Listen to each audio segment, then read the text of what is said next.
नमस्कार, one India Hindi में आपका स्वागत है। मैं हूं राहुल पांडे। लंदन के उत्तरी सिसिली में पार्लेमो के कैपुचिन कैंटाकॉर्प्स के बच्चों की मम्मियों के 200 साल पुराने रहस्यों का खुलासा होने की उम्मीद बढ़ गई है। पिछले 200 सालों से 163 बच्चे तपस्वियों की तरह यहां पर तहखाने में कैद हैं और वो दिखने में मिस्र के मम्मी की तरह बन चुके हैं, लेकिन इनके बारे में अभी भी कोई जानकारी नहीं मिल पाई है।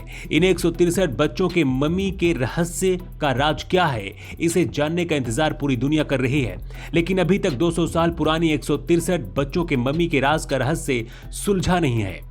इन 163 बच्चों की पहचान, इनकी मौत के पीछे की वजह समेत कई ऐसे सवाल हैं जिनका अभी तक कोई पता नहीं चला है और चिकित्सा इतिहास में भी इन बच्चों को लेकर कोई जानकारी नहीं है और इन बच्चों को लेकर थोड़ी बहुत चीजों पर जो निशानी थी वो अब पूरी तरह से मिट चुके हैं। लेकिन अब उम्मीद जताई जा रही है कि इन 163 बच्चों को लेकर तमाम राज सामने आ पाएंगे।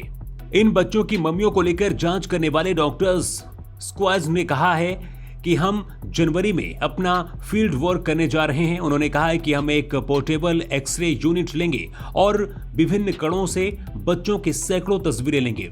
हम उनके विकास, स्वास्थ्य और पहचान को बेहतर ढंग से समझने की उम्मीद कर रहे हैं। इस जांच में सबसे ज्यादा जानने की दिलचस्पी इस बात को लेकर है कि आखिर बच्चों की मम्मी को किसने और क्यों बनाया। वहीं स्क्वायर्स ने कहा है कि जिस तरह से इन्हें मम्मी बनाया गया है और वो भी तमाम बच्चे कपड़ों में हैं, ये आश्चर्यजनक है। इन बच्चों के मम्मी जिस तरह से मिले हैं, ऐसा लग रहा है कि वो तपस्वियों की तरह बैठे हुए हैं और तपस्या कर रहे हैं। आपको बता दें कि इन बच्चों के मम्मियों को देखने के लिए काफी भीड़ यहाँ पर इकट्ठा होती है और सिसिली में ये जगह पर्यटकों के लिए आकर्षण का केंद्र है। रिपोर्ट्स के मुताबिक इन तपस्वियों ने पहली बार 1534 में सांता मारिया डेला पेस के चर्च में खुद को स्थापित किया था। उन्होंने अपने मृतकों के लिए एक सामूहिक कब्र बनाई थी जो एक वेदी के नीचे एक टैंक की तरह खुली हुई थी, लेकिन जब वो भर गई तो मृतकों को एक तिजोरी या फिर चारनेल हाउस में रखा जाने लगा, जो एक तरह का नया खोदा गया तहखाना था। जब शवों को और फुल वॉल्ट सेटा सफर करने की बात आई तो निकाले गए मृतक तपस्वियों में से 45 स्वाभाविक रूप से मम्मी बन चुके थे, लेकिन फिर भी इनके चेहरे पहचाने योग्य थे, यानी कि इसके बाद भी आसानी से इन मम्मियों को पहचाना जा सकता था।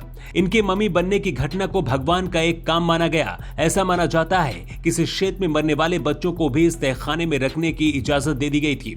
कई मम्मियों के बनने के पीछे प्राकृतिक तरीके से उनका सूख जाना है, जबकि ऐसा लग रहा है कि अन्य मम्मियों का रासायनिक उपकरण किया गया था। जो मम्मी सोते हुए बच्चों की तरह दिखते हैं, ये समय के साथ काले हो जाते हैं, लेकिन इनमें से कुछ की आंखें नकली भी होती हैं, इसलिए ऐसा लगता है कि ये आपको देख रहे हैं।